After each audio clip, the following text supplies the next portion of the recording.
Alors, passons maintenant à la question petit b. Quelle formule a-t-on saisi dans la cellule B3 pour être recopiée vers la droite? Donc là, pour être recopié vers la droite, c'est une expression que tu vas voir très souvent, recopier vers la droite ou bien recopier vers le bas. On va voir un autre exemple après. C'est tout simplement que la formule que tu vas choisir, eh bien, elle va être dupliquée dans toutes les autres cellules qui correspondent à la même ligne. Voilà. Donc c'est tout simplement ça. Alors, ici, on cherche la formule qui a été saisie en B3, dans la cellule B3. Ça veut dire quoi? En gros, quelle est la formule utilisée pour trouver B3, c'est quoi? C'est l'air pour x égale 4, c'est-à-dire 72. Comment on a fait pour calculer 72? D'accord? Comment on a fait pour calculer 72? Eh bien, rappelle-toi, l'air, comment on calcule l'air? Comment on l'a calculé dans la question 3? C'est GH fois FG. Et FG, c'est quoi? C'est X. Donc GH fois X. Si je calcule GH fois, je prends GH et je multiplie par X, je trouverai l'aire du rectangle. Eh bien, c'est ce que je vais appliquer ici. Donc, je sais que GH, donc l'aire, d'accord, de EFGH, c'est égal à GH fois X. Donc, dans la cellule B3, j'ai quoi? Pour B3, c'est égal à quoi? C'est égal à GH, GH c'est combien? C'est 18. Fois X, c'est combien? C'est 4. Parce que pour calculer l'air ici, je dois faire 18 fois 4. D'accord? Eh bien, si je fonctionne maintenant en termes de cellules, au lieu de mettre 18, je vais mettre le nom de la cellule. Au lieu de mettre 4, je vais mettre le nom de la cellule. Eh bien, ça me donne quoi? Je vais tout simplement remplacer et ça me donne B3 égale 18, c'est quoi? C'est la cellule B2 fois 4. 4, c'est la cellule B1. Et voilà comment je trouve ma formule. Donc B3, pour trouver B3, je fais B2 fois B1. Voilà. Donc, je récapitule. Donc, pour trouver B2, je fais 40 moins B1 divisé par 2. D'accord? Et pour trouver B3, je fais B2 fois B1. Donc, tu vois comment ça marche pour les tableurs? C'est tout simplement, tu cherches, au lieu de, quand on te dit B3, essaie de simplifier les choses. B3, c'est quoi? C'est-à-dire, comment tu as fait pour trouver 72, cette valeur-là? D'accord? Comment tu as fait? Eh bien, je fais GH fois X. Je fais 4 fois 18. Et au lieu de dire 4 fois 18, dans un tableur, c'est un langage informatique pour donner l'instruction à l'ordinateur, parce que lui, il comprend avec les cellules. Parce que lui, il est programmé pour comprendre les cellules.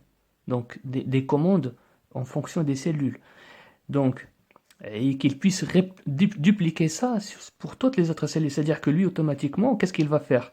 Pour calculer 102, il va faire C1 fois C2. Pour calculer D3, il va faire D1 fois D2. Pour calculer J3, il va faire J1 fois J2, et ainsi de suite. Donc, toi, tu lui donnes la formule pour la première cellule, bah lui, il va dupliquer tout ça pour tout le reste.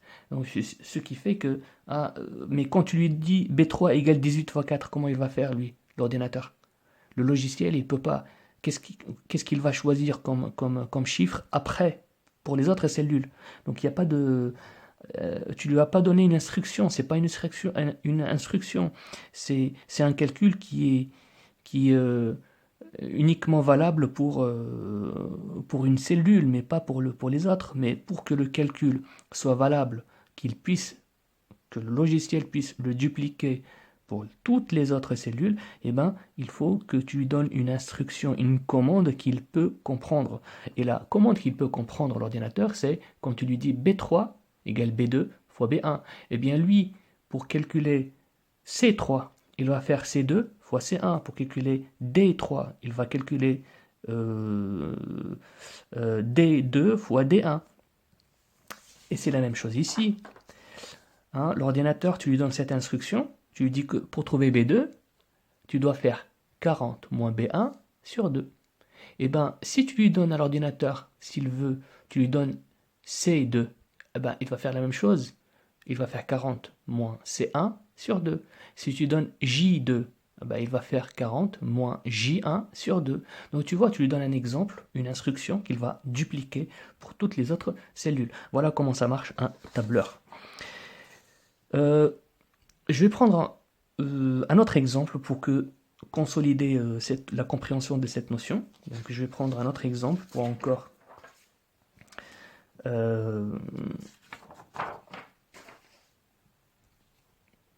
mieux comprendre cette notion de tableur. Donc ça, allez, on va prendre, c'est l'exemple 2.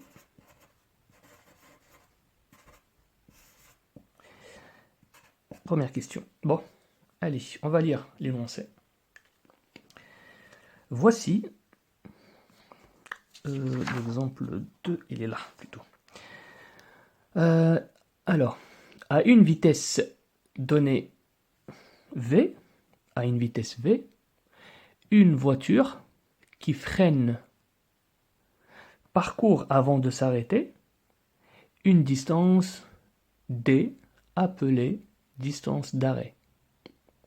Donc une voiture à une vitesse donnée V, elle roule, une voiture ou bien un véhicule qui roule à une vitesse V. Quand ce véhicule freine, il lui faut une certaine distance, il ne va pas freiner sur le coup, il ne va pas s'arrêter tout de suite. Une voiture, quand elle freine, elle va s'arrêter au bout de 10 mètres, 15 mètres, 20 mètres, ça dépend de sa vitesse. Eh bien, donc, cette vitesse, on l'appelle la vitesse V.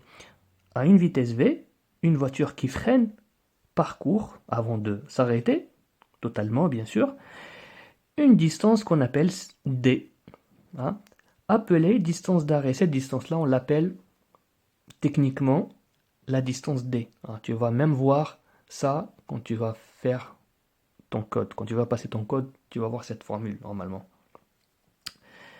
Alors, cette formule, c'est-à-dire pour calculer la distance d'arrêt, c'est-à-dire combien cette voiture va rouler encore avant de s'arrêter totalement à partir du moment où où elle a freiné. Hein, on parle de voiture. Eh bien, cette formule qui nous donne la distance d'arrêt, c'est L. Donc, si tu veux trouver la distance d'arrêt, bah, tu fais 5 sur 18 fois V, fois la vitesse de la voiture ou du véhicule, plus 0,06, 0,006 fois V au carré fois la vitesse au carré. Voilà, c'est comme ça que tu trouves la distance d'arrêt. Donc, si par exemple la vitesse est de 100 km, bah, tu fais 5 sur 18 fois 100 plus 0,006 fois 100 au carré, bah, tu trouveras combien le véhicule a parcouru avant de s'arrêter complètement. Hein. Cette formule te donnera la distance.